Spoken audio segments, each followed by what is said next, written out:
நரி மற்றும் ஆமை. ஒரு சிறிய காடு. அங்கே ஒரு நரி வாழ்ந்தது. அந்த நரி மிகவும் வேகமாக ஓடும். அதனால் எல்லோரிடமும் பெருமை பேசும். என்னை விட வேகமாக ஓட யாரால முடியாது. ஒருநாள் காட்டு விலங்குகள் கூடி நரியிடம், நீ வேகமாக ஓடுகிறாய். ஆனால் நீ ஒருபோதும் ஆமைக்கு எதிராக ஓடி பார்த்தாயா என்று கேட்டனர். அதை கேட்டு நரி சிரித்துக் கொண்டது. ஆமை எனக்கு போட்டியா? நான் 10 தடவைக்கு முன்னாடியே வெற்றி பெறுவேன் என்றது. போட்டி ஆரம்பித்தது. நரி வேகமாக ஓடி பாதி வழியிலேயே நின்று, ஆமை இன்னும் தூரம்தான், கொஞ்சம் ஓய்வெடுக்கலாம் என்று தூங்கிவிட்டது. ஆனால் மெதுவாக, அமைதியாக ஆமை தனது பாதையில் நின்று விடாமல் முன்னேறிக் கொண்டே சென்றது. சில நேரத்தில் அது இலக்கை அடைந்துவிட். நரி விழித்தபோது ஆமை வெற்றி பெற்றதைக் கண்டு ஆச்சரியப்பட்டு வெட்கப்பட்டது. கர்ப்பம். மெதுவாக இருந்தாலும் தொடர்ந்து முயன்றால் வெற்றி நிச்சயம். நேர்மையான மரவெட்டிக்காரன். ஒரு காலத்தில் ஒரு நல்ல மனசுடைய மரவெட்டிக்காரன் காட்டின் அருகே வசித்து வந்தான். அவன் தினமும் ஆற்றங்கரையில் சென்று மரங்களை வெட்டி வாழ்க்கை நடத்தினான். ஒரு நாள் அவன் மரத்தை வெட்டி கொண்டிருக்கையில் திடீரென கோடாளி கையிலிருந்து தவறி ஆழ்ந்த ஆற்றுக்குள் விழுந்தது.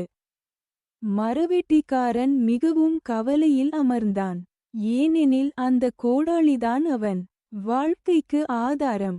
அந்த நேரத்தில் ஆற்றிலிருந்து ஒரு தேவதை தோன்றினாள்.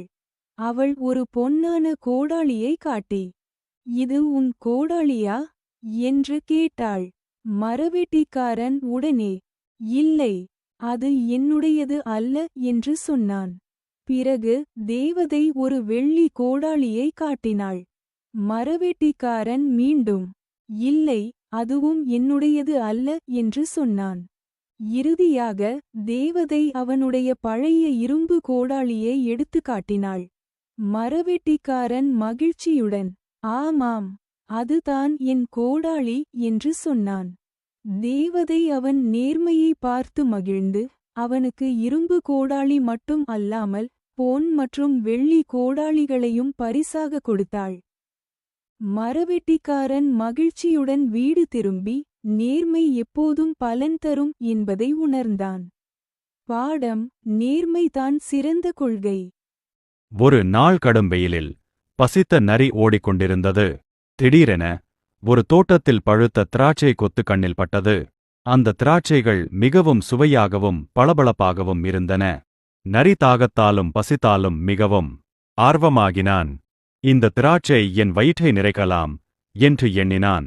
அவன் மீண்டும் மீண்டும் குதித்து அந்த திராட்சையை பறிக்க முயன்றான். ஆனால் கொத்து மிக உயரத்தில் தொங்கியது.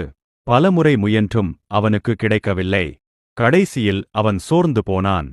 இவைகள் புளிப்புதான், எனக்கு வேண்டாம் என்று சொல்லிக்கொண்டு அங்கிருந்து சென்றான்.